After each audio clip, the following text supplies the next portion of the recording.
Oh yes. Oh yes. Happy Sunday. It is I, your host, Pogokero, with yet another invigorating, uplifting episode of Redstone Lapis Lazuli. Ah, there I am. Hey, good morning everyone. Good morning. Yeah, this happened quick. This came up quick. I was sleeping nicely, just lying in bed, just relaxing, and I'm like, oh wait, I have a show coming up real quick. So here I am. Let me turn this down. Turn this down.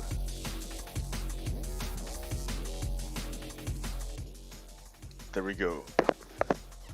Okay. All right. I think that's enough. So yeah, what I have done here, what I'm trying to show you, is I have expanded the storage system to the second level, where I keep all the wool. All the wool is being processed here, or kept, sorted. Ooh, ow! I have to put up fences. But yeah, so what happens is the sheep are sheared. Their product is put into the water stream. The water stream comes up and says, oh, it's none of these guys, it's none of these farm things. Comes up to this other side. It says, oh, nope, it's none of these farm things. So yeah. It goes up to this one. And then it says, hey, are you guys any of these wool colors? Because I have 16 of them. You've got to be. And if not, you'll end up here. And sometimes stuff ends up in the garbage spot, but not much stuff.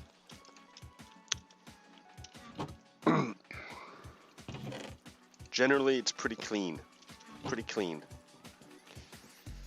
Works really well. Da-da-da, there it goes up there, and it goes off to its associated color. Okay, I also reworked the my workstation here. What was supposed to be a temporary thing ended up being like pretty much permanent. I was there all the time, so I had to arrange it so that there was more room, because there wasn't enough room where I was. It was all makeshift. So once I settled in, I kind of settled in. I settled in. Yeah, the hatch is not there anymore because like no one ever uses it. I'm the only one here, so you know. Okay.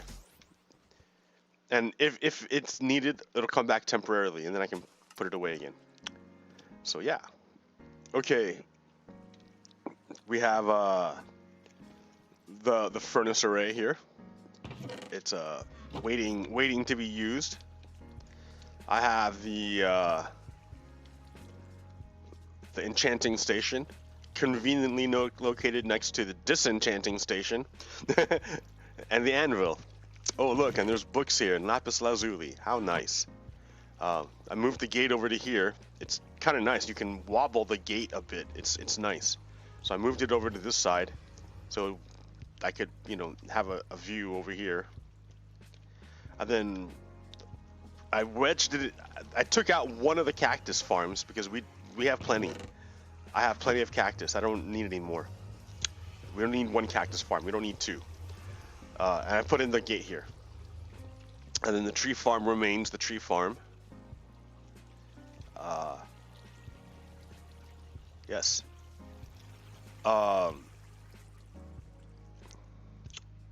Let's look at the mechanism. Basically, I took out the collection system that was here. That used to be chests here and hoppers. I took that out. And now what it does is the cart will come, collect the wool, If it has any wool, it'll drop it off in that hopper. And that hopper, that hopper will unload into these hoppers and go all the way over, like right now, to over there. That dropper, which puts them into the water stream, and where it continues up with the rest of the stuff. So I didn't have to make any new water streams. It was just a bit tricky to do this part. I probably could have turned this thing's no, it has to be that way.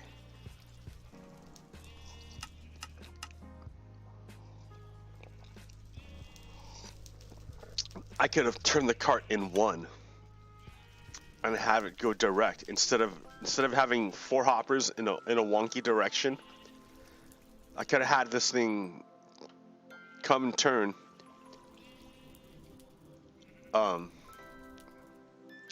turn one, just turn one. Maybe 2, and then it'll come back here, but that's all right, there's room.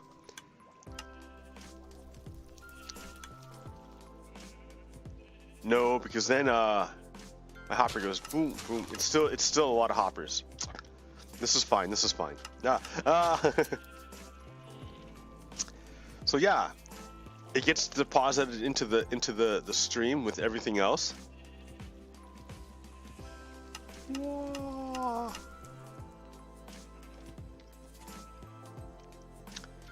Goes along the pipe, looking for its place until it finds it. And if it doesn't, then it's a red torch, and I'll take care of it later. So now I have space. I have room. Look at my shulker boxes. The pressure stuff, the horse stuff, the raid gear, the raided gear, the glass, the redstone. Like, yeah. So, oh yeah, here, let me show you the other thing that I've been working on, that I worked on. Let's go this way.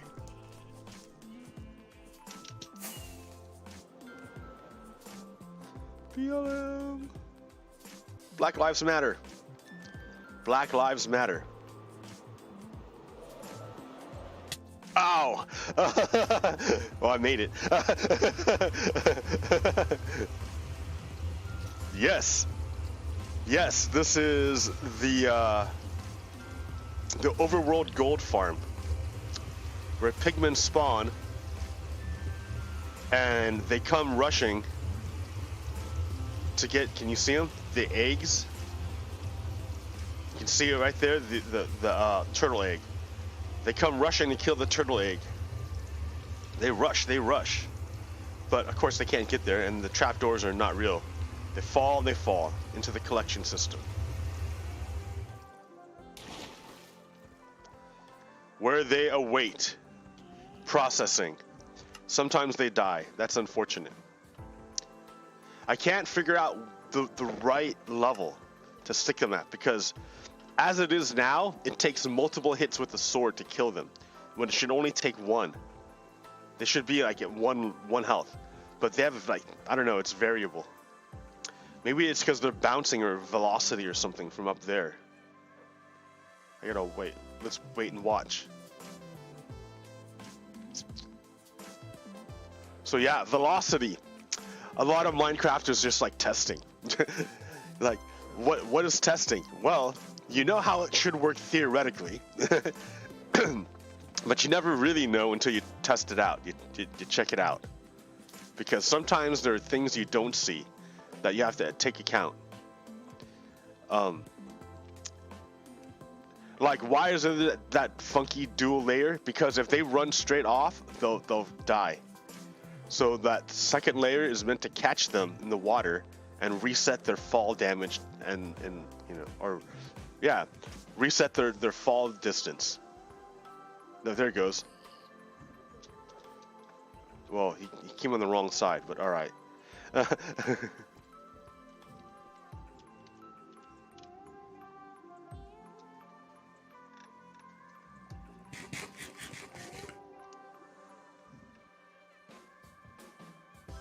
Well, okay. It's not happening. So what you'll notice is that it's real slow. There it goes. See, yeah, you see how he bounces? It's to reset his fall damage. But the problem is it's real slow. It's overworld. That's nice. You don't need like to go very far. But it's super slow.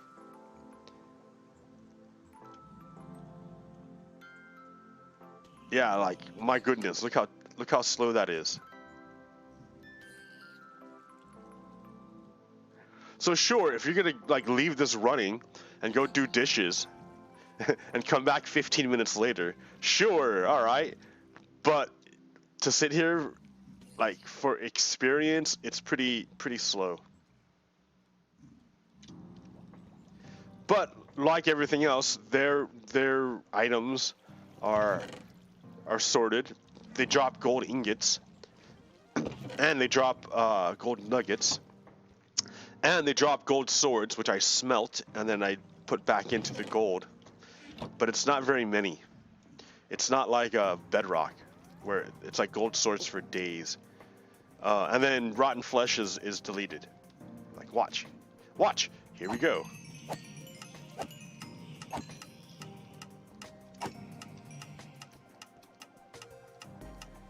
Yeah, it's put into this hopper, into a water stream, where it's put up there. If it's rotten flesh, it gets deleted. And if it's gold nuggets, it gets put there. Pretty nice. I don't have to do anything. I just hang out. Okay, so that's the gold farm, the overworld gold farm. But something I noticed when I built this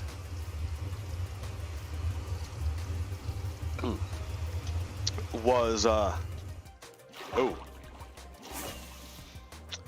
this third island. So these three islands, these two pairs, and my island and this island are close enough that I could link them with a rail, and it would be convenient. So I can make a little triangle of islands right here. I think that's cool. And then, thirdly, over here in this direction, when I go more, there's another island. This island here, right? Which seems like okay, like whatever. But what's cool is there's an underwater temple right there. So what I could do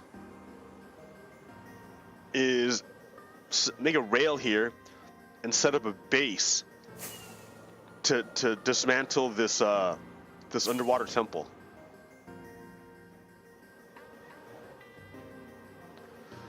So future plans now. Now that I have a gold farm and a gold farm and a what's it called? An iron farm, and everything is going. Like I have no room on my base anymore, or on my island. I have no room. Like I'm cramming stuff in there. It's real tough. Like, so I kind of have to expand now. Like I've done here.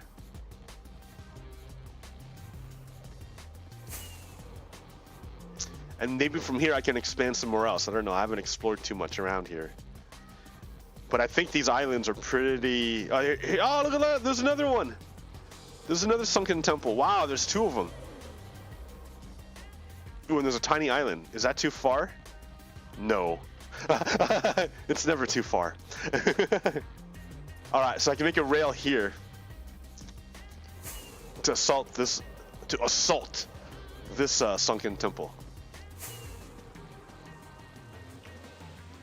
So you see what it is? It's like I have to daisy chain like all these islands.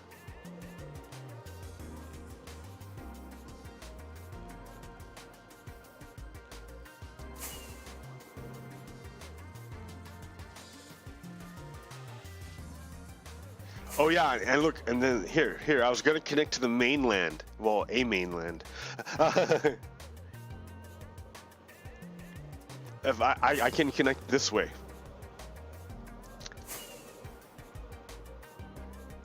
And then I'm on. Oh, I hit nothing. Ugh. Okay. But yeah, I can connect over here.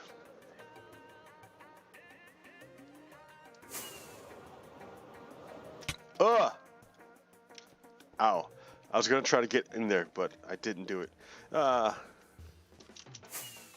So there, I can, and I don't know, I can expand into the desert, I guess. I don't know.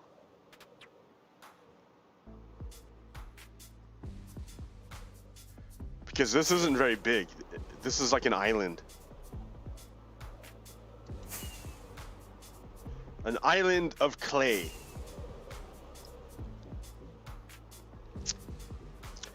So, ha ha ha.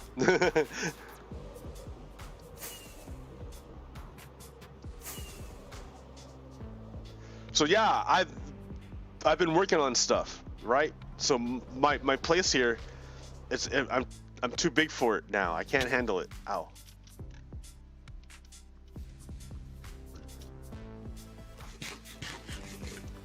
I'm needing to expand again.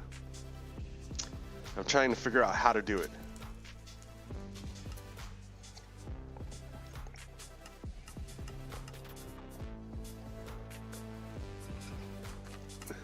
I kind of want to make an overworld train station, but I don't have room on my island.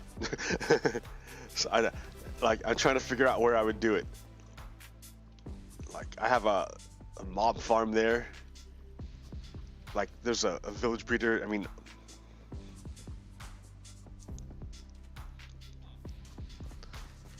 there's these guys. What I want to, yeah, this is no longer. I don't have the I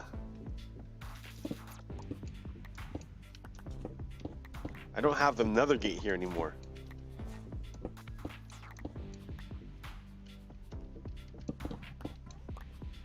It can be anything.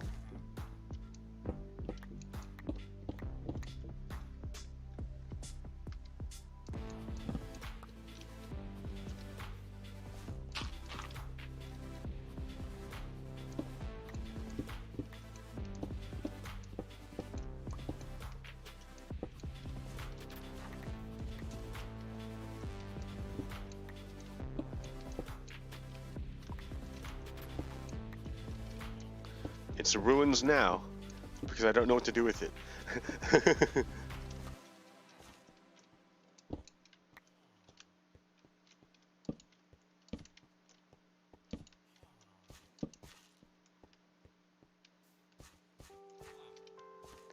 I designated this over here Turtle Beach, this whole beach over here.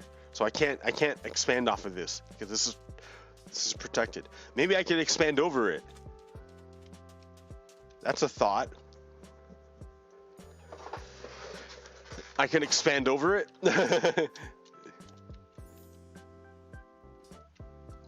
What I mean is like I can expand, make a bridge past the beach over to the water past it and make a train station out there to connect the yeah, because I kind of want to connect these two islands. I can do it, man. I can do it. So here, let's check this out. Here is the map.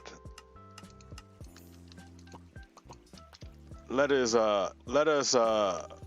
replace the map and see what's changed. Whoa, wait, hold on. We have to actually go to the, like, right?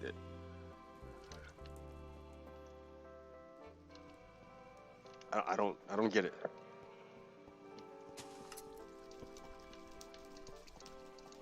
Okay, well there it is. Oh, I see. That's outside.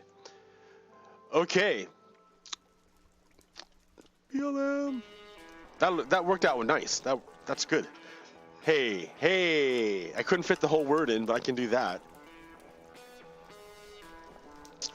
But Black Lives Matters. Black Lives Matter, for sure. Again and again and again. So we're at that time. We're at that time.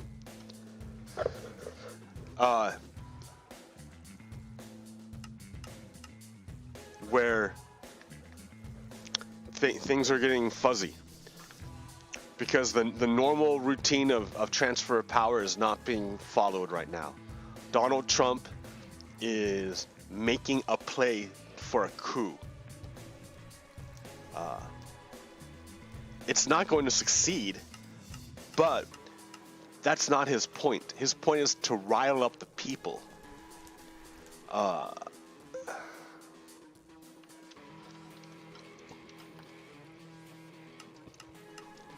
His point is to rile up the people and get them to commit the violence. You know what? I'm gonna get some more coffee. But first, why am I looking at a map? You should be looking at this awesome water system I've made. Like I can easily connect the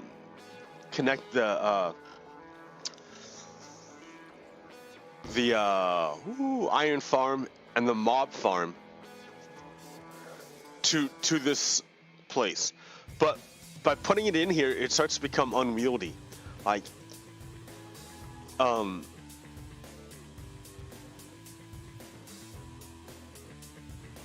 it's a pain to get to places up and down. Like I need to have a water elevator system, but the problem is, where do I fit it? Where do I fit a water elevator system? Like each one has to have its own. Like I've inadvertently blocked off all the entrances by not putting the by not making the storage system the same on every level. I've blocked off every vertical line. There's no clean vertical line. I can't go from like the bottom to the second level without hitting something. If that makes sense. Maybe back here. Nope, not even back here, see? So, and if I try to go back there, nope, that's in the way. I guess I can go in between.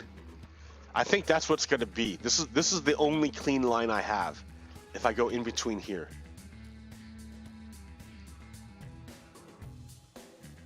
So I think that's what's going to happen.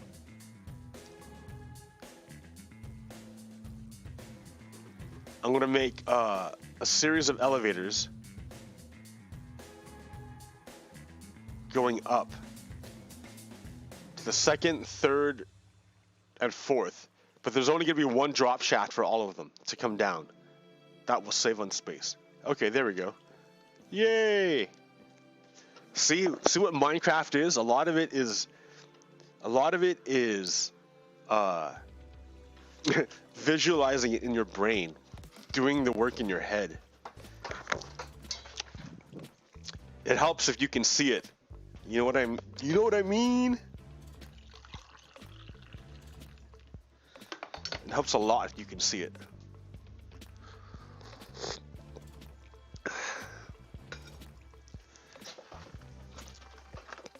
Because I've been, I had when I made this when I first made this collection system, I had this idea of stacked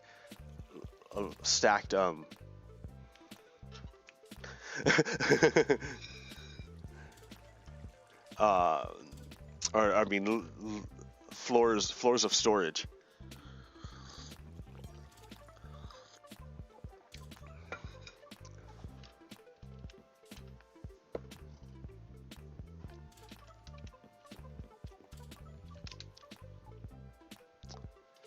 In fact, you know what? Even up here, I could probably build off this main tower.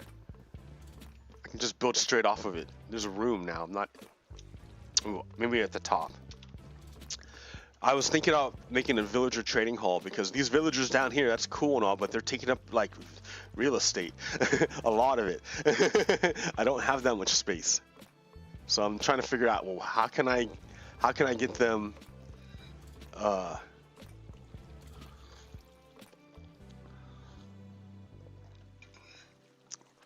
how can I get them not there anymore, or not there, but how can I move them, and where am I going to move them to?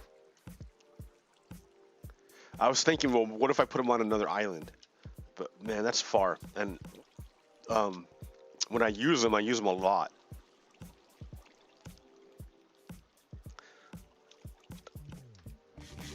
So you see me just working out playing Minecraft in my head. Let me like connect this to other stuff. I mean, this is all fine and dandy for the kids and all, but like we're in an unprecedented time. Burn some rockets. Burn some rockets, and the rockets' red glare, the bombs bursting in air, gave proof through the night that our flag was still there.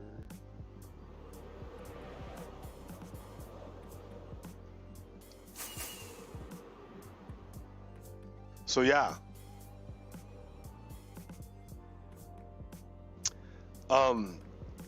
Let's go hang out at the gold farm. It's like landing on a carrier. Oh, I over. Ah!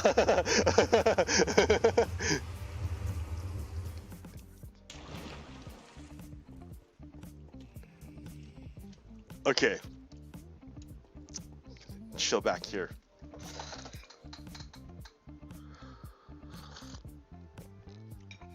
Ow, I just spilled coffee on me. All right.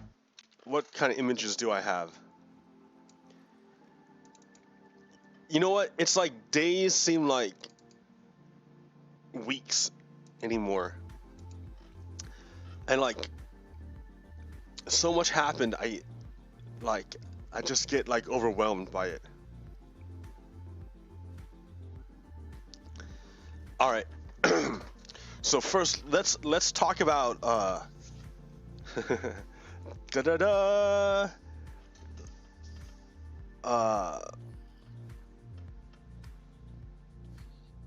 The virus.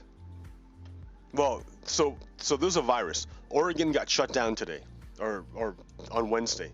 Everything got shut down, and the conservatives want to say Kate Brown. Ooh, what? Here, I need glass.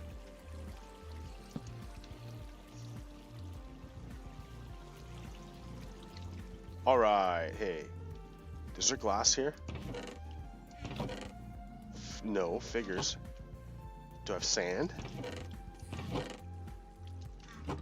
Well, okay, later. Anyways, I can make glass here and make an undersea view. That'd be nice. Okay.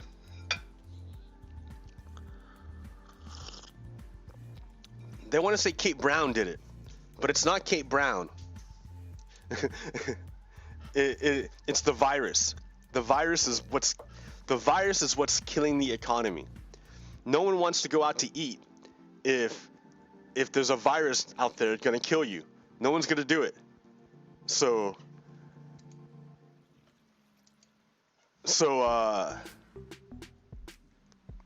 until you get the virus under control, the economy is not gonna come back. It's useless to blame the governor for shutting down when it's not under the control of the governor. It's not like the governor wants the economy to shut down. Where do you think the government gets its money? Where do you think that money comes from? You know, all the things the government wants to do. Where do you think it gets its money? It gets its money from tax revenue. So luckily, Oregon doesn't have a sales tax, because that means it doesn't get its revenue from sales. But still, I think its tax revenue is going to get like really hurt.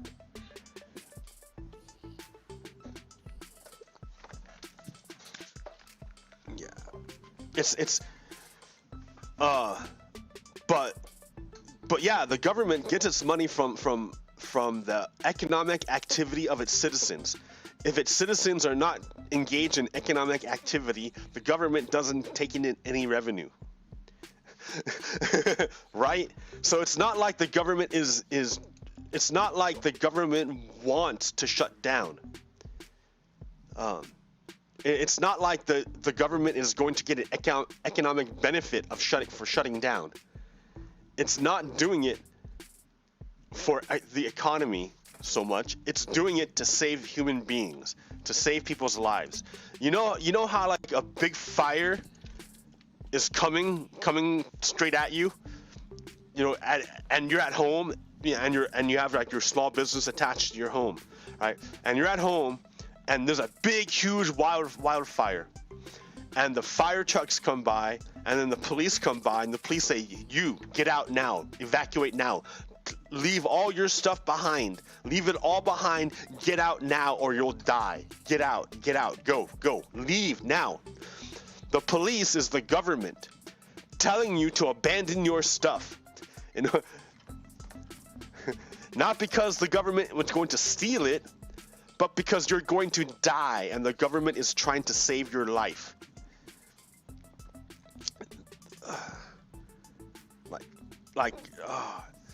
So it just hurts my head to think about these anti-masker people running around like they have no sense. It hurts my head to even think like them. But so it's not like you can blame the government for shutting down. The government doesn't want to shut down. It has to save people's lives. So let's look what this guy says. Oh, dude, I have to hook that up. All right. This guy's great. So under the Trump, under the first 2 years of the Republican rule, when Trump had control of all levels of government, the only thing they didn't pass a healthcare plan. They didn't pass an infrastructure bill. They didn't expand healthcare. They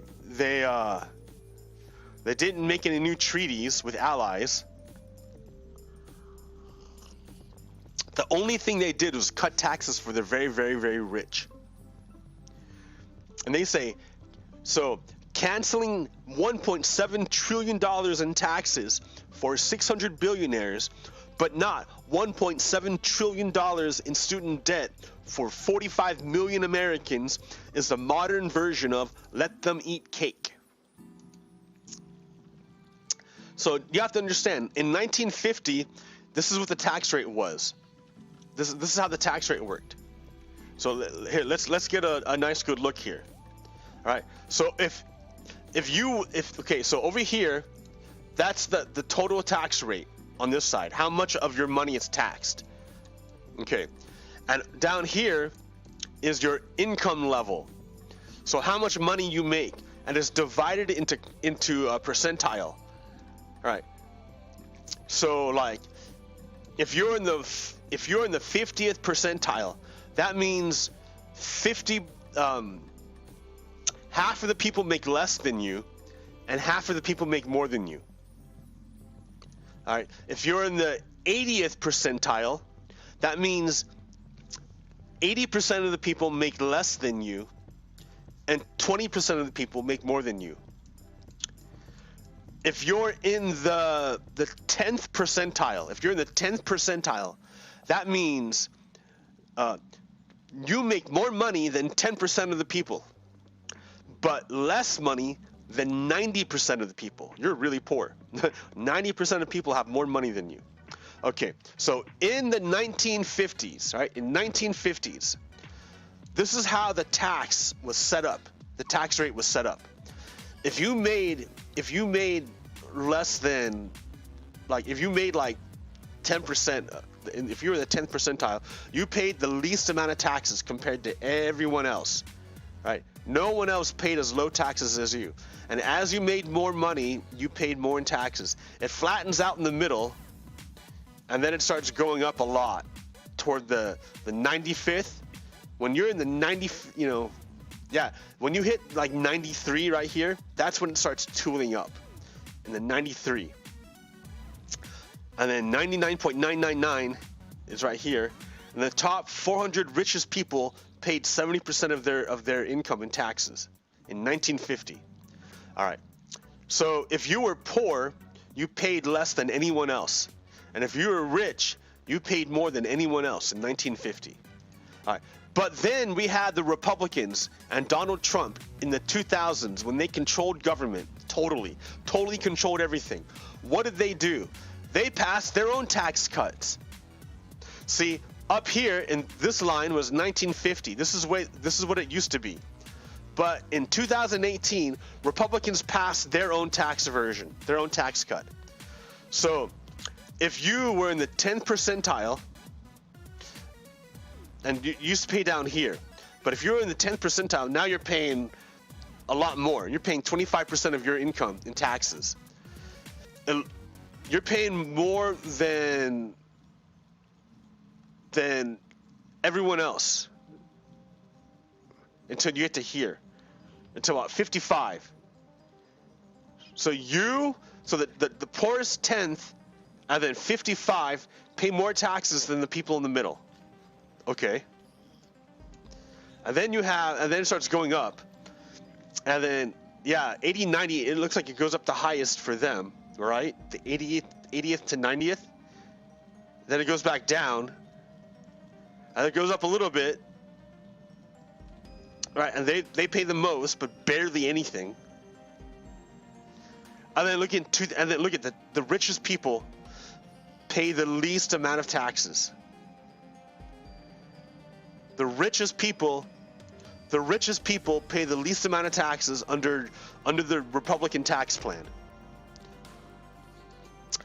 So these Republicans are telling us that the United States cannot afford to pay its citizens to stay home to defeat the coronavirus.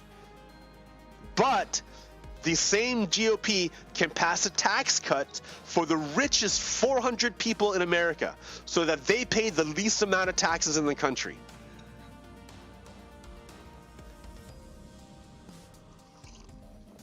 You have to be able to see it, right, to understand. If you can't see it, then you can't understand it.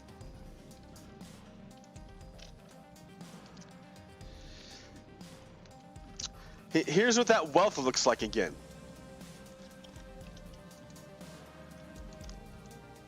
Ooh.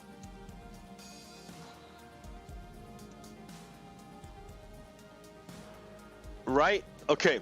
So here's your percentile down here. And as this is like the poorest people, and this is the richest like 1% people over here. And you can see where's the wealth at? Where's the wealth? Right here, about 50%. That's about what, $97,000. So that counts you, and this counts you and your house and all your belongings minus your debt. So if you do that, the poorest people have negative $80,000. And at the 50th, you're positive $100,000 at 50th percentile. Oh, hey, there we go. See? 50th percentile, $80,000. The poorest people are like, that's ridiculous. The 25th, at the 25th percentile, it's $10,000. Whee! You get to the 80th percentile, that's $500,000, dude. Wow, $500,000. You get to 90th percentile, easy million, 1.1 million. You get to 99th percentile, $10 million net worth of family wealth. And these guys are taxed the least under Trump's tax plan. These guys are taxed the most. Well, not the most, but a lot more under Trump's tax plan, right? Like, do you not see what's going on? Do you not see what's going on? Do you not see it?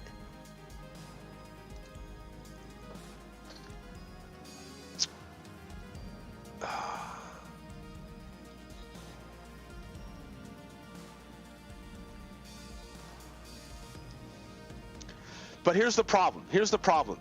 For some reason, it seems like Americans just don't get it. Now, here, watch. Check this clip out that I stole from someone. Do you think Joe Biden is a socialist? Yes. How would you define socialism? I define socialism when you bring down your own country. Okay, so she defines socialism as when you bring down your own country. Isn't that what Donald Trump does all the time? All the time. All the time. He stood on a world stage next to Putin. And when he was asked the question, are you going to tell Russia to stop attacking the United States? And Donald Trump wouldn't do it. He wouldn't do it. He wouldn't do it. Instead, he said that he doesn't believe the United States and that he believes Putin. And that he says the United States is bad and that Russia is good. He said that. So by her definition, Donald Trump is socialism. Your own race? Your own race. Socialism is when you bring down your own race. What the hell is that even? Does that even mean? Race is like, I don't know. I think white supremacists bring down their own race. White supremacists bring down their own race. White supremacists are the opposite of the Western ideal. White supremacists are the opposite of the Western ideal. Proud Boys are the opposite of the Western ideal. When we think of the Western concept of man and masculinity, Proud Boys are the opposite.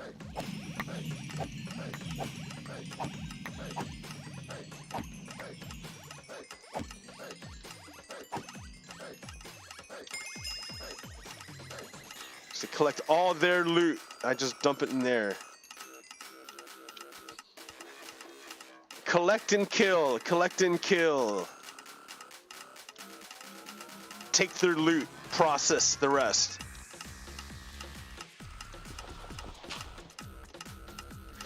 Proud Boys are cowards.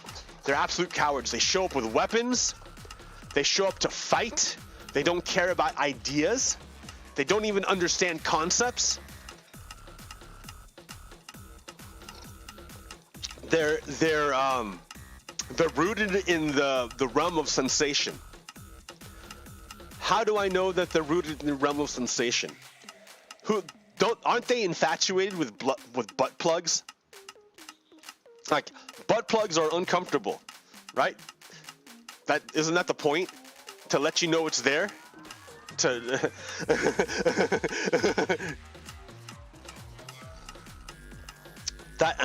And that's to keep your consciousness rooted in sensation. I'm not saying sensation is necessarily bad, but there's more to reality than sensation. There's a lot more to reality than sensation. But for Proud Boys, they can't get past sensation.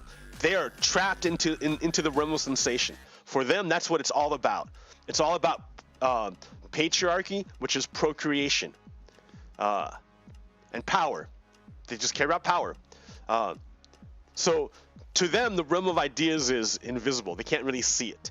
They don't really understand it. And since they don't have a concept of the realm of ideas, since they don't understand it, since they can't grasp it, like their actions are how do you say it? Their actions are fumbling. They're guided by instinct more than like an animal. They're doing it not because they're conscious of of their actions, but because that's what their programming tells them to do, and it makes them feel good.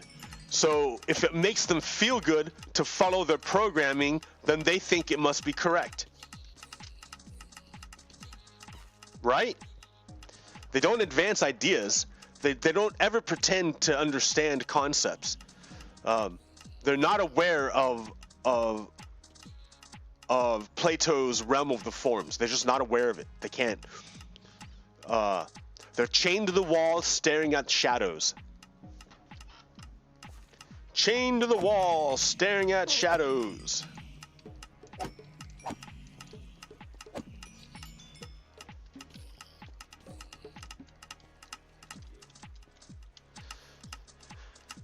Let's continue. Because he's not black. Who cares? What does that have to do with anything? Socialism. What is socialism? So she said, socialism is when you bring down your own country, when you bring down your own race, because he's not black. What does that have to do with anything? What does that have to do with socialism? Because he's not black, are you saying he can't say certain things? Well, yeah, but he can say the truth.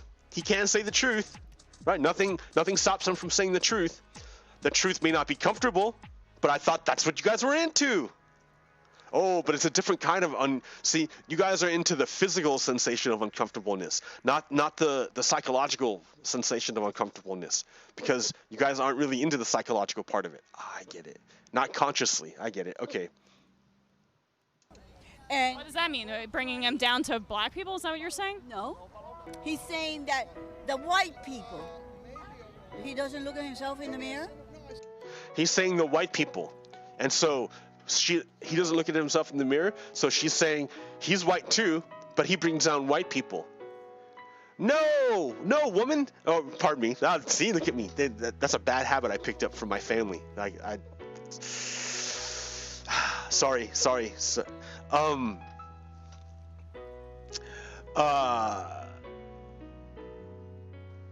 yeah, damn. Okay. No, listen. He's not bringing down white people. He's bringing down white supremacy. There's a difference. White people and white supremacy are different. White people, I don't even know what white people are really. I mean, I kind of do, right? But white is a culture. It's not a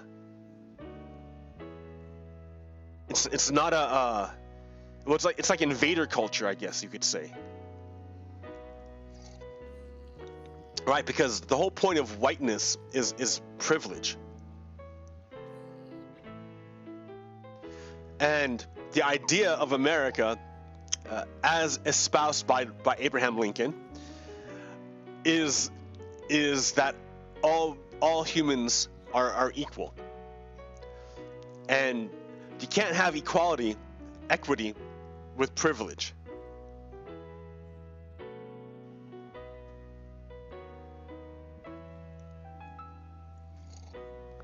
Because it's not even equality, it's equity. To have an equitable society is to have a just society, and that's what we're really aiming for. The goal is not absolute equality.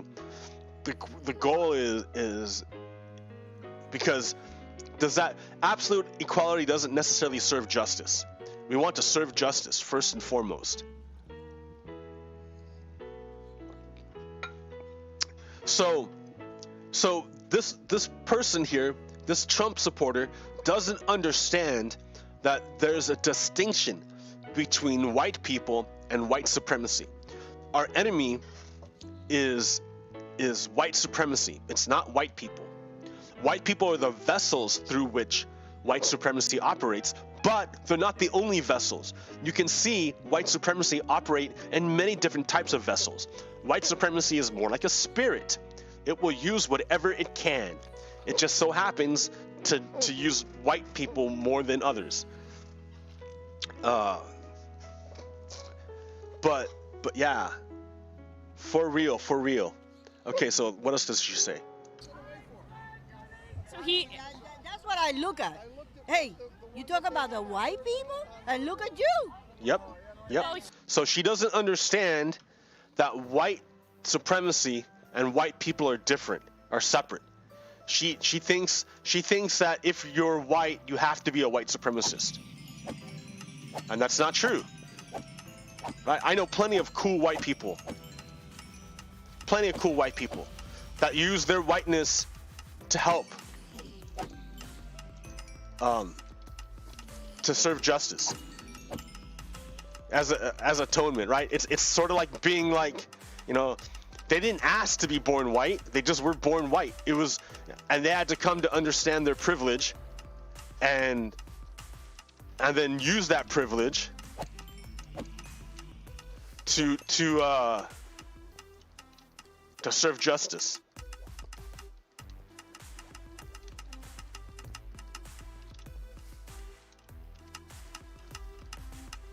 he actually. You know I don't like him?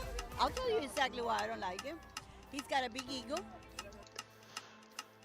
She's saying Joe Biden has a big ego, right? But that's projection, because we know it's all about Trump's ego. He thinks he's better than God. That's what Donald Trump said. Donald Trump said he's like the next coming of Jesus or something. He's the chosen one. Yeah, Donald Trump said this. So this is all projection.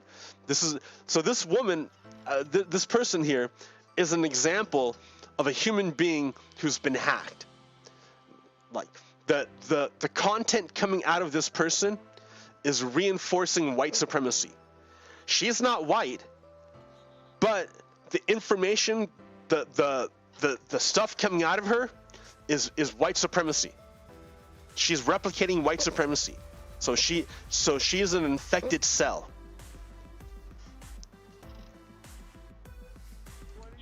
Trump said he could shoot someone in the middle of Fifth Avenue and get away with it. No, I don't think so. Right? So there it is. She's like brainwashed. If it's bad for Trump, she just doesn't believe it. It's super easy, right? There's no consequences for her for not believing the truth. He did say that. No, he didn't. No, It's on tape. no, I don't believe it. No, that's fake. I swear to God, you can watch it. Fake news. Fake news. Fake news. Fake news. Okay. Do you want to watch the video? They say, I have the most loyal people. Did you ever see that? Where I could stand in the middle of Fifth Avenue and shoot somebody and I wouldn't lose any voters, okay? It's like incredible. Any of the Democrats, do any of them appeal to you? So do you see the level of brainwashing that went on there? Like there's evidence, there's video evidence. It's well known. Everyone knows it. They make jokes about it because it's so common. And she doesn't believe it. This woman is thoroughly brainwashed into supporting white supremacy. Liars. All liars. The Pinocchio keeps growing. So she thinks all the Democrats are liars, but Donald Trump tells the truth. She thinks Joe Biden has a big ego, but Donald Trump is humble. Okay. And then you yourself won't have a country. You yourself won't have a country.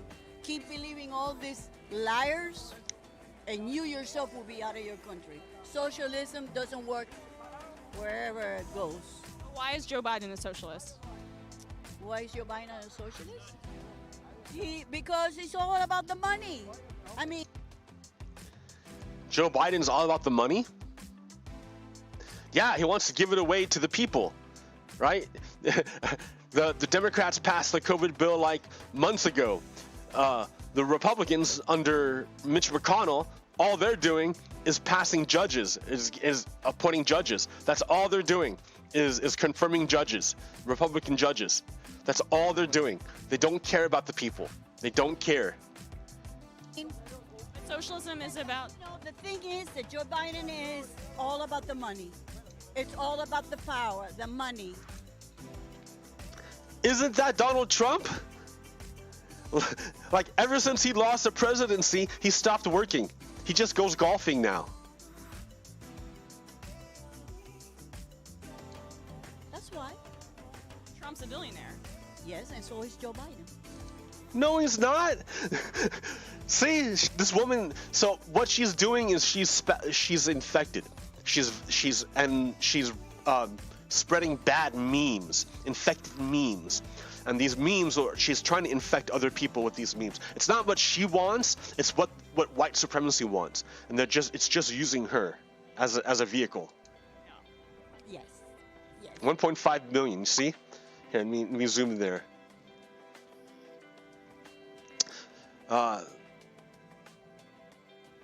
So yeah, he's a millionaire for sure, but he's not a billionaire. Yes. Trump went bankrupt 4 times. No, he didn't. No, he didn't. No, he didn't. Yes, he And did. That's business. But he did. Any beef. No, he didn't. Yes, he did, but that's just business. No, he didn't. Yes, he did, but that's just business. So, there's no consistency at all. There's none.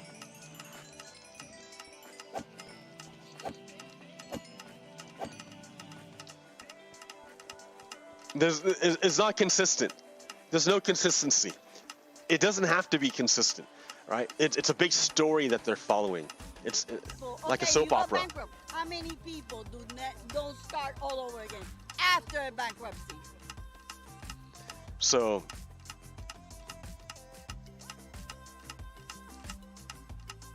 uh-oh.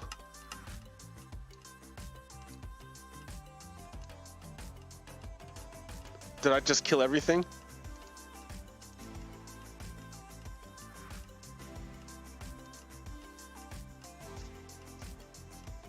I hope I didn't kill everything. Alright, yeah, it's still going. Oh wow, that scared me. Alright, I accidentally closed the browser.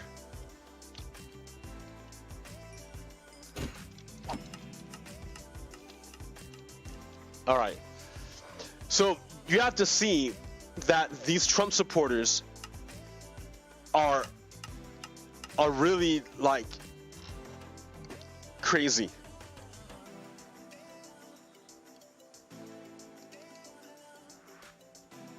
Oh.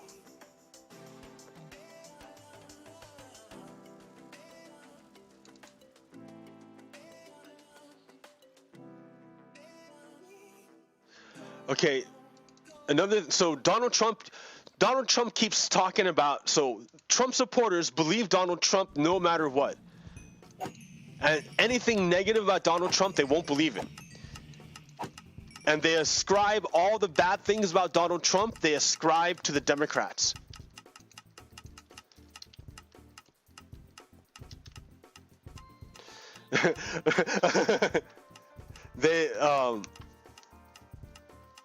So when Donald Trump tells them something, they'll believe it. If Donald Trump says there was voter fraud, they believe it. They say, okay, voter fraud, okay. More coffee. I'm out of coffee. I gotta make more. Even if there's no proof, even if there's no evidence, even if they lose in court over and over and over again, it doesn't matter. All they need to do is keep screaming voter fraud over and over and over again so that the news media captures it and broadcasts it to their people. The people will believe it. The same thing happened in Ukraine. That's all. You don't actually need any proof. All you need to do is have the media keep playing it over and over again, and it brainwashes people into believing it. I mean, that's the way it works. So look at this. So charges of voter fraud have long been wielded by whites who feel threatened by fair elections. Such is still the case. Note the clear link between believing whites face and will face a lot of discrimination and their belief in rampant voter fraud. And this is before the election. So the number of white Americans who thinks white are discriminated against now or under Biden, and across their beliefs about prevalence of voter fraud. So blue means a lot of discrimination, and orange means a lot of discrimination under Biden. So they're about the same. But what are we looking at here? I'm trying to figure this out. What am I looking at here? So disagree. Okay, so number of white Americans agree that whites face a lot of discrimination.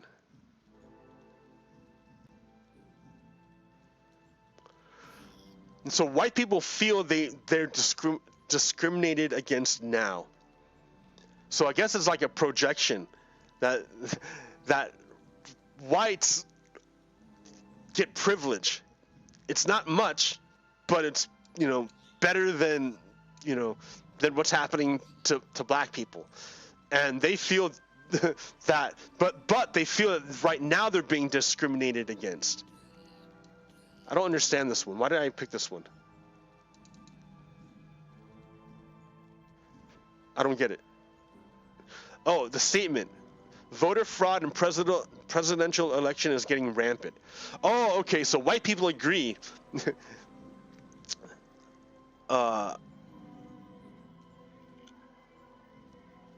that voter fraud is rampant, even though there's no proof.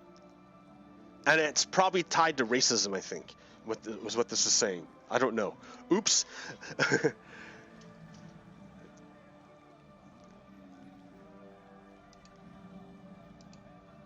Let's see. What else do I want to show you?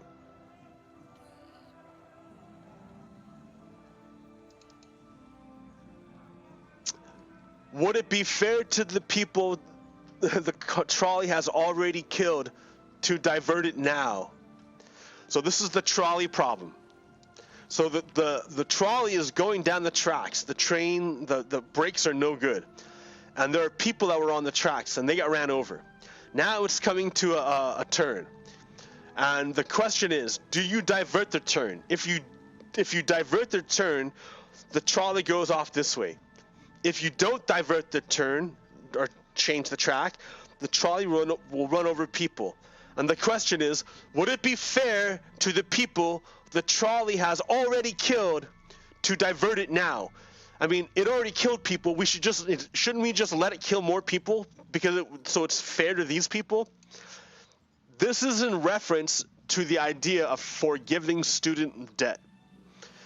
Joe Biden has a proposal to eliminate student loan debt, the first $50,000. And people who are against it say, well, that's not fair to the people who already paid off their debt.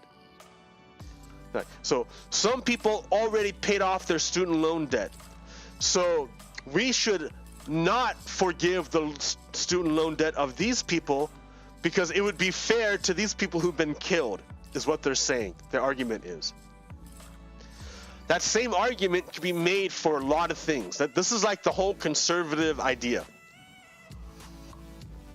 Oh, my ancestors had to suffer under exploitation with no health care and no benefits, no OSHA safety requirements. They lost limbs, they died, they froze, they starved to death. It was real bad for my ancestors. Would it be fair to my ancestors if I gave these new immigrants the protections of Social Security and health care and OSHA standards? Would it be fair to my ancestors who had to suffer if the new people didn't suffer? Oh my gosh! Ah, it hurts! It hurts! It hurts! Oh gosh, it hurts! God, it hurts my head. Damn.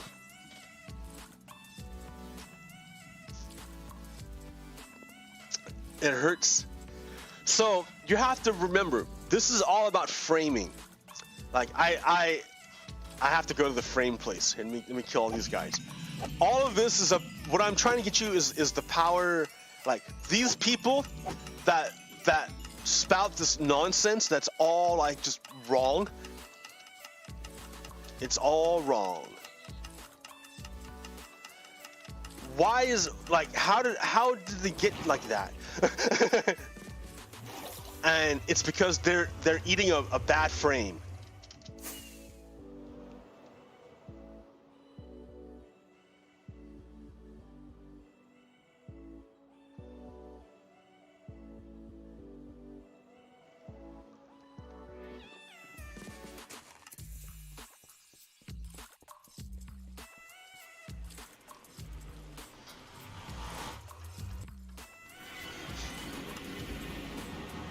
All right. So the frame. They're eating a bad frame, right? They got a frame and they ate it. And now they have a certain idea. So you can see the power of framing because that woman doesn't believe anything outside of her frame of reference. Like if you tell her like that something if it doesn't fit within the frame that she's been given, she doesn't buy it. She doesn't believe it. That's the power of framing. And let me show you how it works in real life. In Salem, on the same, anti-fascists were having a social justice rally on this Capitol, on the steps of the Capitol, weeks in advance. We had this planned weeks in advance. Like I think it was the 11th, and spontaneously, hours before our event was supposed to happen, spontaneously, well, so we thought spontaneously, a bunch of Proud Boys showed up on the location early before we showed up. And Salem City Council heard a message, heard news that violent people were coming to the city to attack the city and cause violence. So Salem better be prepared, right? So what did Salem do? Salem City Council bought that frame. They bought that frame. They bought it. Was it correct? Was it correct? Who knows? But they bought the frame. Whatever frame they were given, they bought it. They bought the frame. They ate it up. They ate it up. And then they acted upon it. And then look what happened as a result. Look what happened as a result.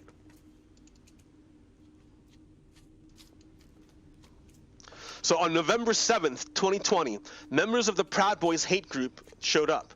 Their criminal acts were committed at a far-right Stop the Steal event at Oregon State Capitol. Here is Salem City Manager Steve Powers pushing back on public criticism during a Salem City County thing. Two items. First, I know there have been questions, concerns that have come in regarding Friday and Saturday. On Friday, the city did issue a release to the public about Saturday's demonstrations. We had received information that individuals not from the Salem community and who were previously involved in damage, violent acts in Portland were planning on committing similar acts in Salem on Saturday. That sounds like the Proud Boys. That's what the Proud Boys do.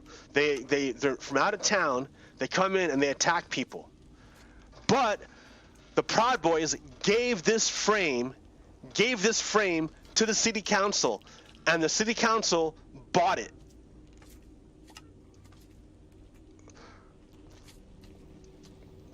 Right, the Proud Boys gave this frame to the city council, and the city council bought it. So look what happened. We were concerned and believed that the planned demonstrations in Salem could be used by the individuals to cause damage to property and threaten community safety. Why would they believe that? Why would they believe that? Because the Proud Boys told them? The Proud Boys told them that this justice rally that was going to happen, the Proud Boys told the city council that the justice rally that was going to happen was going to be violent. and the city council believed the Nazis.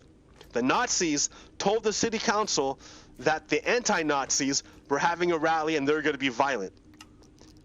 And the city councils believed the Nazis. We proactively communicated with the community requesting cooperation to help protect property and prevent violence. We told the businesses to board their windows up. That's what they did. A bunch of businesses took the time and effort to board up their windows on the claims of a Nazi, right? The Nazis, Proud Boys are Nazis. Proud Boys are Nazis. The Nazis told the city council that the anti-Nazis were going to do damage downtown, and the city council believed it and spread the Nazi information into the downtown community. This is what's happening, right? Saturday, the police department was prepared to protect the downtown and neighborhoods. So the police, the riot squad, was deployed against the anti-Nazis on the word of Nazis. I mean, are you understanding it? Are you seeing what's happening? White supremacy uses whatever it can in order to be made. Assist peaceful demonstrations and marches, and keep demonstrators separated when there was the probability of physical clashes. So, where did the physical clashes come from? Did it come from the anti-fascists? From the anti-Nazis? No, it came from the Nazis. The Nazis bring the violence. The Nazis attack people. But the frame that the Nazis gave to the city council was saying the anti-Nazis did it. They projected themselves onto the anti-Nazis, and the city council, because it fit their biases, right? They have assumptions. They have biases. These are white people. They buy into white supremacy, and so they assumed, oh sure, the Nazis must be telling the truth. The work of the Salem Police Department and the cooperation of the Salem residents combined for successful outcomes. Oh, so what happened was successful. What happened? So the outcome of this, the Nazis coming in and telling the Salem police the anti-Nazis are coming, and then the Salem City Council telling the downtown community, oh, the anti-Nazis are coming and they're going to be violent. They bought the Nazi frame. So the Salem City Council spreading the Nazi frame of reference across the city and deploying the police against the enemies of the Nazis. He defines this as a success. Everything that happened is a success, according to him. White supremacy is maintained. It's not challenged. It's protected. There were no reports of property damage. No reports of property damage. So he is concerned with downtown businesses. That's what he means by property damage. If your car gets messed with, he doesn't care. If your stuff gets stolen, he doesn't care. That's personal possessions. He doesn't care about your personal possessions. He cares about businesses that pay tax money, because he's right. That's what he cares about. That's his white supremacy assumptions working, right? He is here for the businesses downtown to make money based on white supremacy. Peaceful demonstrations involving hundreds of people occurred throughout the day and early evening in Pringle Park and on city streets. But he doesn't talk about the state capitol. You see about that? Yeah, our deal was peaceful. The one from Pringle Park, it was totally peaceful. No one got threatened, nothing got stolen, no one got beat up, no pepper spray was used. It was just fine, right? You were at the wrong one. What about the Proud Boy Nazi one? That I guess they're the success, right? They're the success? Okay, Steve Powers. The Salem Police Department worked with the Oregon State Police regarding demonstrations on state property. Really? Oh, so the Oregon State Police and the Salem Police Department work together. So they're both involved with taking care of the Capitol. So what happened at the Capitol under the Proud Boys is is exactly what should have happened according to the Salem City Police. Okay. The state capitol mall state park. Questions regarding incidents on state property should be directed to the Oregon State Police. But you just told me it was worked in conjunction with the Salem Police Department. You just told me the opposite. You just told me the Salem Police worked together with the state police. You just told me that. You just told me that. I thank the Salem community for their cooperation with the police department, and what we had feared did not occur. What they had feared did not occur. Thankfully, and that says a great deal about the Salem community and its. What did occur? A Nazi rally. So they're okay with the Nazi rally. What didn't occur was the things that Nazis said would happen. Do you see what's happening? Do you see what's happening here? Do you see what's happening? Police department. Thank you. Yes. Let's do this. Let's unpack this. On Friday, the city did issue a release to the public about Saturday's demonstrations. We had received information that individuals not from the Salem community. From the Nazis. Were previously involved in violent acts in Portland, were planning on committing similar acts in Salem on Saturday. So that framing we were concerned and is believed Nazi that the framing. planned demonstrations in Salem could be used by the individuals to cause damage to property and threaten community safety. So, there's no reference to potential violence at all. Only threats of vandalism and property damage. So Steve Powers is telling us something that's not in the message. He's bringing in his own information, his own frame, and in his mind. You see what's happening? He revealed himself. In his mind, anti-fascists are violent. In his mind. Right? That's the frame he's bringing.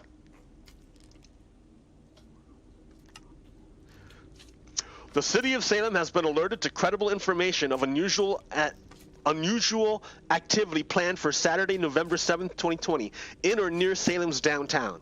According to these sources, there's a high likelihood of vandalism and property damage. Who said that? Oh, Nazis say that. That's what Nazis say. Okay. Police in the city are urging residents and businesses in our downtown to take precautions. The city manager has assigned additional police and activated special teams starting tomorrow. The city does not believe the groups who are planning to come to Salem are affiliated with any of our known community organizers. The city will continue to post meaningful updates to its website and through the Salem Police Twitter account. So, they're trying not to talk about like who it might be, but there's like a wink and a nudge.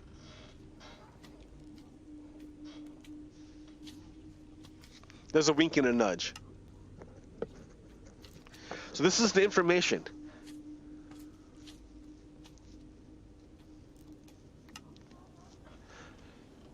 So yeah, so what it did is that message made it sound like it was a call to arms, like, oh, protect the city from people coming in.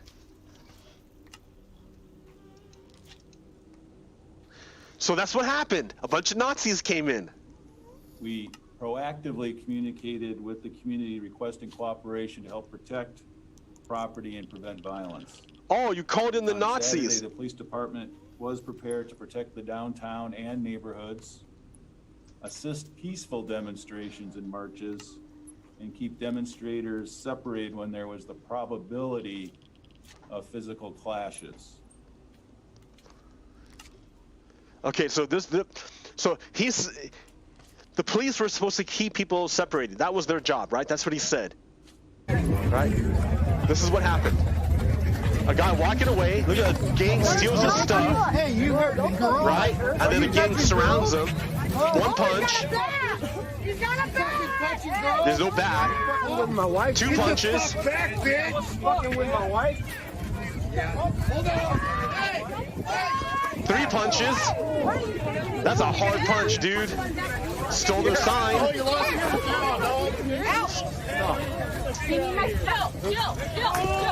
This is on City Salem streets, right? City Salem streets. The streets of City Salem. Now the press is being attacked. Now the press is being attacked. That's on the city sidewalks of City Salem. The streets of Salem. He got pepper sprayed by the. So all this violence is happening, right? By the Nazis. Are you with the NLD? Yes, I am. The Nazis are doing. The police are doing nothing. Now a gang, a Nazi gang, is gonna go after a woman and steal her camera. You guys gonna do anything? The police are doing nothing. Police are doing Right nothing. there. They're blocking traffic, right? They're a big gang blocking traffic. They're gonna go harass someone. Police do nothing. The police do nothing. The streets of Salem, the police do nothing. Gang of violent people, stealing property, punching people, pepper spray, right? This is the violence Steve Powers says is a success. Steve Powers calls this a success. Steve Powers calls a Nazi rally a success.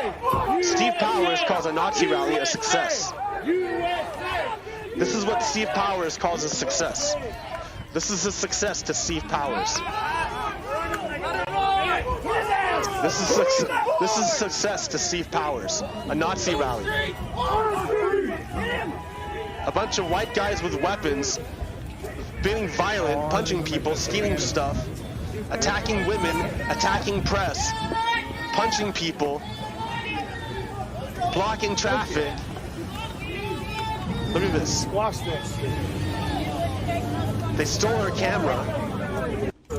Now they're gonna threaten her. Look, she wants to punch her. They're blocking traffic. Right. This is a success. This is a success. She can't. This is pepper spray for no reason.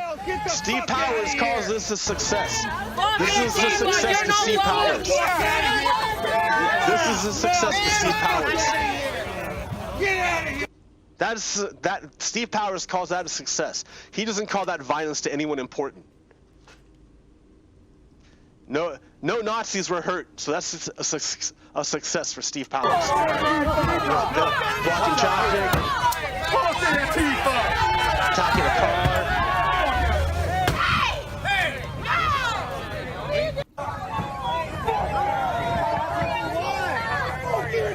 So this is Steve Powers' success. Steve Powers' success. Threw a cigarette in there. They spit in him. Steve Powers.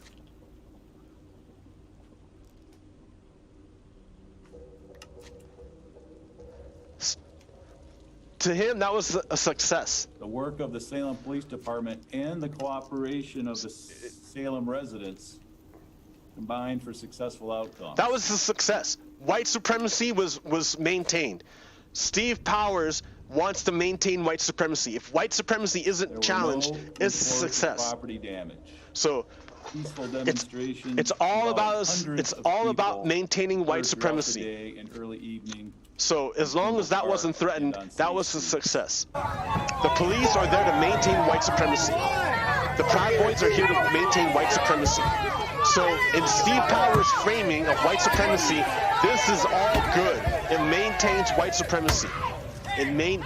All these people are acting in the interest of white supremacy, and that is a success for Steve Powers. Regarding demonstrations. So violence against the city of Salem residents is not a problem for Steve Powers, right? Because it's in the interest of maintaining white supremacy. Steve Powers' interest is white supremacy. Right. So he wants to make sure that white supremacy is maintained in Salem. He will use city resources to challenge anything that challenges fascism, white supremacy. He cannot abide by white supremacy. So he'll listen to what the Nazis say, and he'll act accordingly. So the Nazis point to the anti-fascists and say, oh, those are the enemy. We're not the Nazis say we're not the enemy. It's the anti-fascists who are not the enemy. And Steve Powers says, "Oh, okay, I will direct my resources toward the anti-fascists and let you fascists go ahead and do whatever you want." Sharing that information. So then the Nazis went ahead and attacked people. There actually was a credible threat beginning Friday through Saturday. There was a credible threat. It was the Nazis, but they believe they think Nazis are credible. Ways to do an armchair. They think Nazis are credible. How things are handled. White supremacists believe other white supremacists are credible. I'm really quite impressed with the work they did. Nothing was white destroyed. supremacists. We did see some people board up windows, but white supremacists think other white supremacists are credible. Violence we've seen in other communities, and I think we can thank our police department and the police leadership for that. White supremacists think other white supremacists are credible. Chief Moore.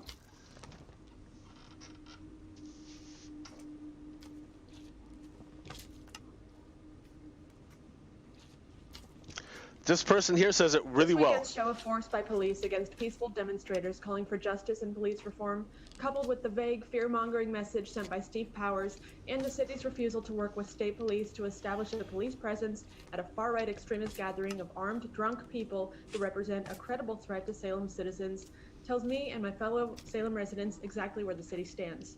Last Friday, November 6th, the city of Salem and Salem PD issued a warning about unusual activity planned in or near Salem's downtown, including a high likelihood of vandalism and property damage. It informed us that Steve Powers had assigned additional police and activated special teams starting the next day. I knew there was a peaceful BLM-backed rally planned for 3 p.m. at the Capitol the next day. I also learned of a Stop the Steal rally planned at the same location 3 hours earlier. In the city's warning, no specific groups, times, or locations were mentioned. This seemed odd. I knew that organizers of the 3 p.m. event had worked with the city to ensure the demonstration was above board. I assumed the warning was referencing potential right-wing violence. The next day at noon, far-right demonstrators, including Proud Boys, roamed the Capitol Mall, openly carrying weapons, including paintball guns and assault rifles, and drinking alcohol.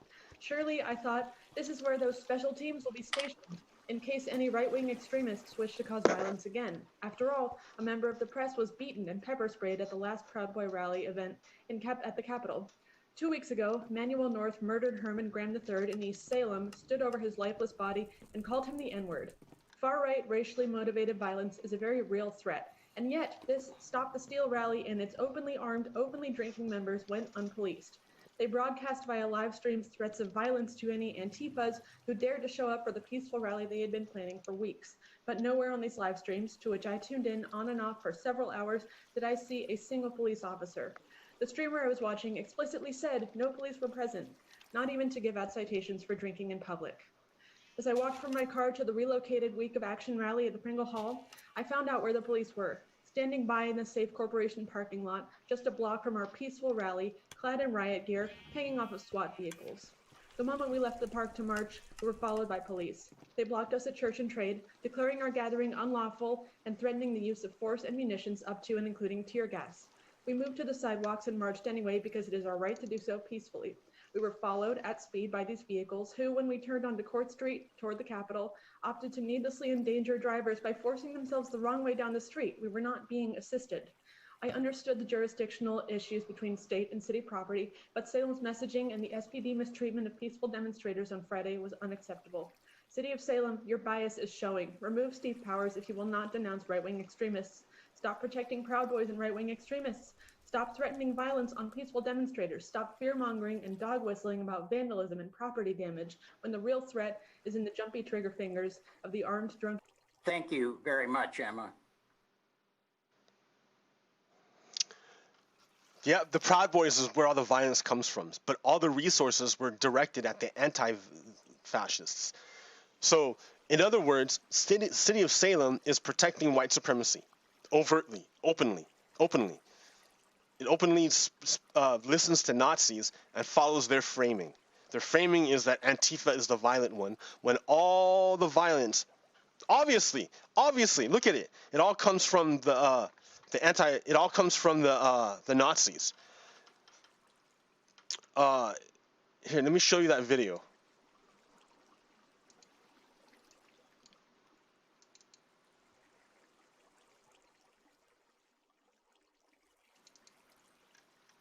The last one, the last show, right? Oh, dude, it's all messed up now.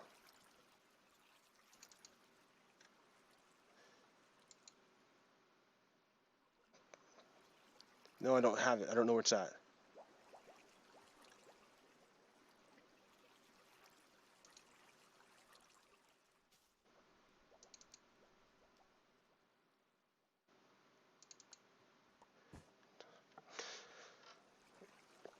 So let's look at what happened. All right. So, okay, yeah, we just saw this. Fuck back, bitch! Yeah, so look how violent these people are, right? Look how and then this is the success. This is the success for. And look how they treated the anti-fascists. This is the anti-fascist group. This is the anti-fascist group. This is where the police came to. Not that gang, but to the non-violent group here. The no alcohol group. The no weapons group. This is... Do you see? White supremacy. This is white supremacy. Or comply with these orders may result in use of force. It's okay to attack. So Steve Powers is saying that this was successful. They stopped peaceful marchers marching, and they let Nazis attack people in Salem. To Steve Powers and to Chuck Bennett, that's a success. See, Proud Boys, the Proud Boys attacking people, totally okay with the police. But peaceful people not doing anything get attacked by the police with by riot gear and get commanded. Look at this. Why don't these guys have a bunch of police harassing them? Because police implicitly support white supremacy. The city of Salem implicitly supports white supremacy. Or explicitly. Look at it. White supremacists, okay. Anti-fascists, not okay. I mean, do you hear that shit? I mean, look at this. Look at this. Police protect Nazi rally. Police protect the Nazi rally, and police attack the anti-Nazi rally. Police protect the Nazi rally, and they attack the anti-Nazi rally. Do you see that? Police protect the Nazi rally and attack the anti-Nazi rally. The city of Salem, the city of Salem City Council protects the Nazi rally and attacks the anti-Nazi rally and says this is a success. This is in the city of Salem, Oregon. Like, so the corruption is pretty deep, right? I mean, we got Donald Trump who's refusing to acknowledge reality. The reality is that he lost the election and that Joe Biden's going to be president. But he's going to prison. Like, if we have justice in this country, he's going to go to prison. Yeah,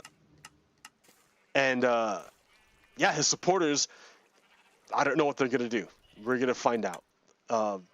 They're brainwashed, though, and we can see that they don't have any connection to objective reality anymore. So I don't know what's going to happen.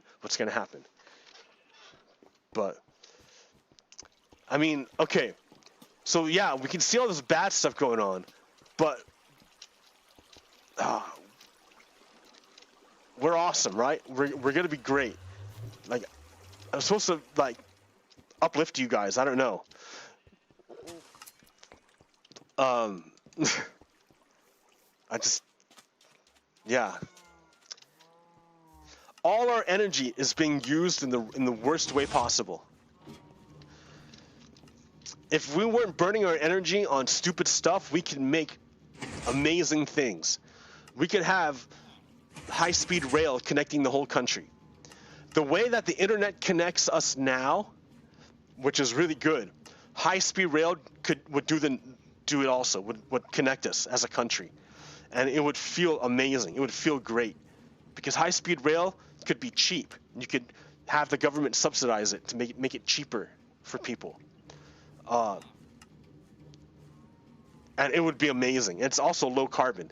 And it'd be fat jobs. High-speed rail would connect the whole country. We need to do it.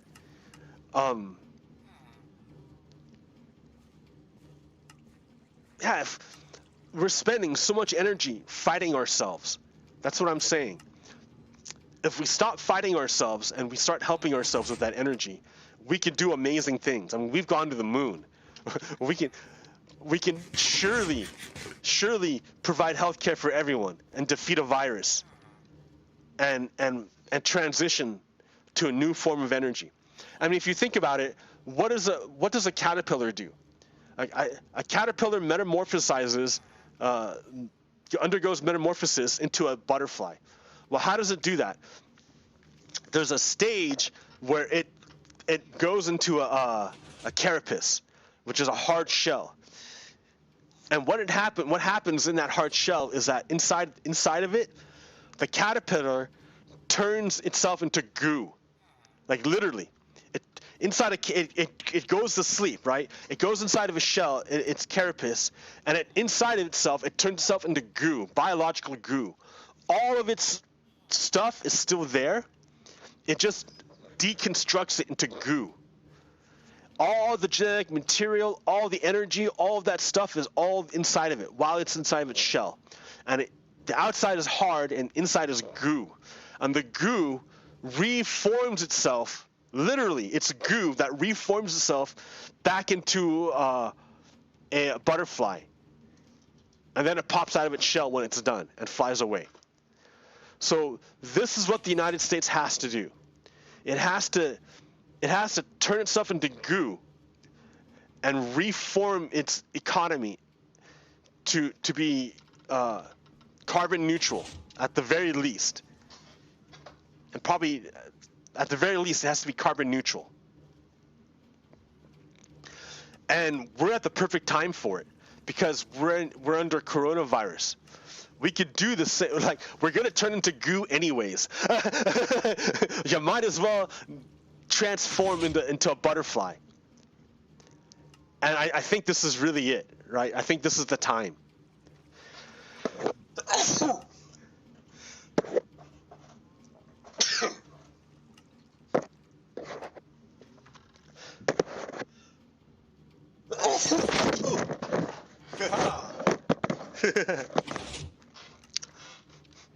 All right, we're going to have to be locked down for coronavirus anyways. We're going to have a new government. We might as well do it right now. Take this opportunity to deconstruct our entire economy and rebuild it for a green future. We can totally do this. And now is the perfect time for it. We got this. We got this.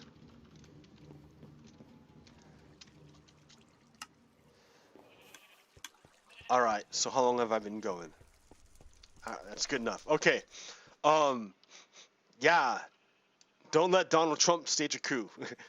And don't let people reproduce bad information. If they're infected, you have to counter their bad information.